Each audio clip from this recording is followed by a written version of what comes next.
He's talking to the Christian people. One of your brothers. Come on now. Not out there to your psychiatrist or whoever you go to. One of your brothers.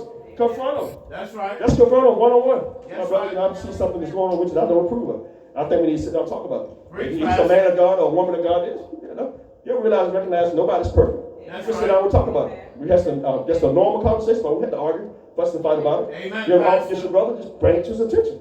Simple as that. You preach Simple as that. Bring it to his attention. You preach Don't it. tell somebody else, if I were you, I would go to that church because of that pastor. Come on now. You know people are standing, you keep them from God because if I was you, let's use that word, if I was you. But what does the word of God say? At the end of the day, what does the word of God say? That's why we got to get to know what does the word of God say in every situation. When I'm going through a season, what does the word of God say when I'm in that season? What does the word of God say about me planting? What does the word of God say about me pulling up things in life? What does the word of God say about me embracing someone? I refrain from embracing. What does the word of God say? At the end of the day, I got to know when and what season I'm in order to react to what God says. Until we get into the word of God and have that word in our heart, have the word in your heart, you're not going to know which way to go. Amen. You can call your pastor, you can call your best friend, you can call your prayer partner, call anybody you want. Unless your prayer partner and you get into this word of God and understand what God is saying, somebody's going to mislead somebody. Somebody will get misled. Even though it sounds like if you didn't share the word of God with him, somebody will get misled. Somebody going in the wrong direction because they didn't consult God first. You got to realize, I'm thinking about the Joshua days. They had a plan right outside of, because they were just conquering. Everywhere they go, they was just conquering. God was right with them. God was right with them. Everywhere they went, God was right with them. Conquer that land. Conquer that land. Conquer that land. That's And right. they finally came upon the land, and this other group, I can't think of the name of the group right now, but they kind of, they fooled Joshua and said, yeah, we are some of your people. You know, when you come out there, you got to know that we're some of your people. You know, we want to be right here. We just want to fight beside you and everything.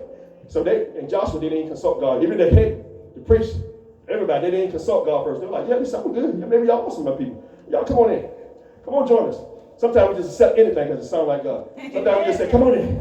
Yeah, we're going to shout there. We're going to praise God. Come on in. Yeah, it's a good thing. Yeah, I got to be a prayer partner there. I got someone who love God just as much as I do. Don't even realize their heart is in the wrong place. The motives in the wrong place. Don't even realize, if Joshua didn't even realize those people's motives in the wrong place because he didn't consult God first.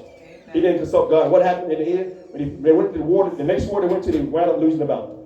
They wound up losing the battle because God told them, don't come together. Don't make a covenant with anybody unless you consult me first. Y'all heard that? Don't make a covenant with anybody unless you consult God first. I know that's right. Anybody. I don't care what it sounds like. I don't care what they told you. Anybody. That's right. Can't be equally unyoked this day and time. God has placed his spirit within you, and you're going to share the spirit of the Lord with someone else that don't even consider God each and every day of their life. God said, anybody. He said, consult me first. Consult me first. That's why so many marriages are in the state where they're in. Because they don't consult God first. That's right. They just sound good. Let's get married and have a baby, have a family, but they don't consult God first. You got to realize God said, you know, what he put together, no man can take apart. But if God didn't put this together, you get married all you want. If God didn't put this together, anything's subject to happen. Anything. I mean, anything's subject to happen. That's not, if God's not in it, it's like throwing something in the wind. Anything's subject to happen. But God wants to know we got to consult him for everything. Joshua didn't consult God at that moment in time, and look what happened. And look what happened. They had to renew their covenant after that. Because they did something God asked them not to do. We are studying doing things that God asked us not to do. We are grown enough to know right from wrong. And we know this. And we know this. And we know this. And we know what's going to come out of this. We continue to do this. And we know what we should still go for. That's why we got to have that relationship with God where, you know, God, I need you. I mean, just surrender yourself. God, I need you.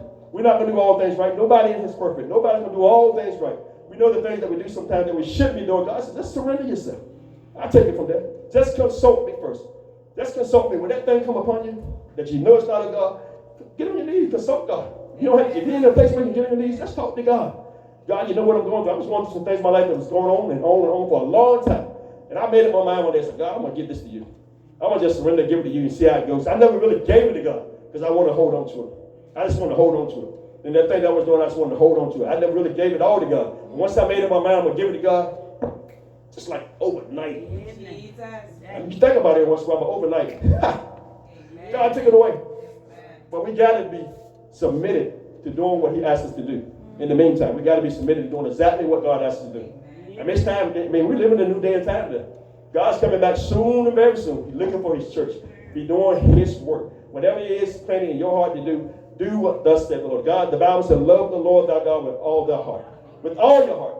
All your heart. I mean, everything about your heart.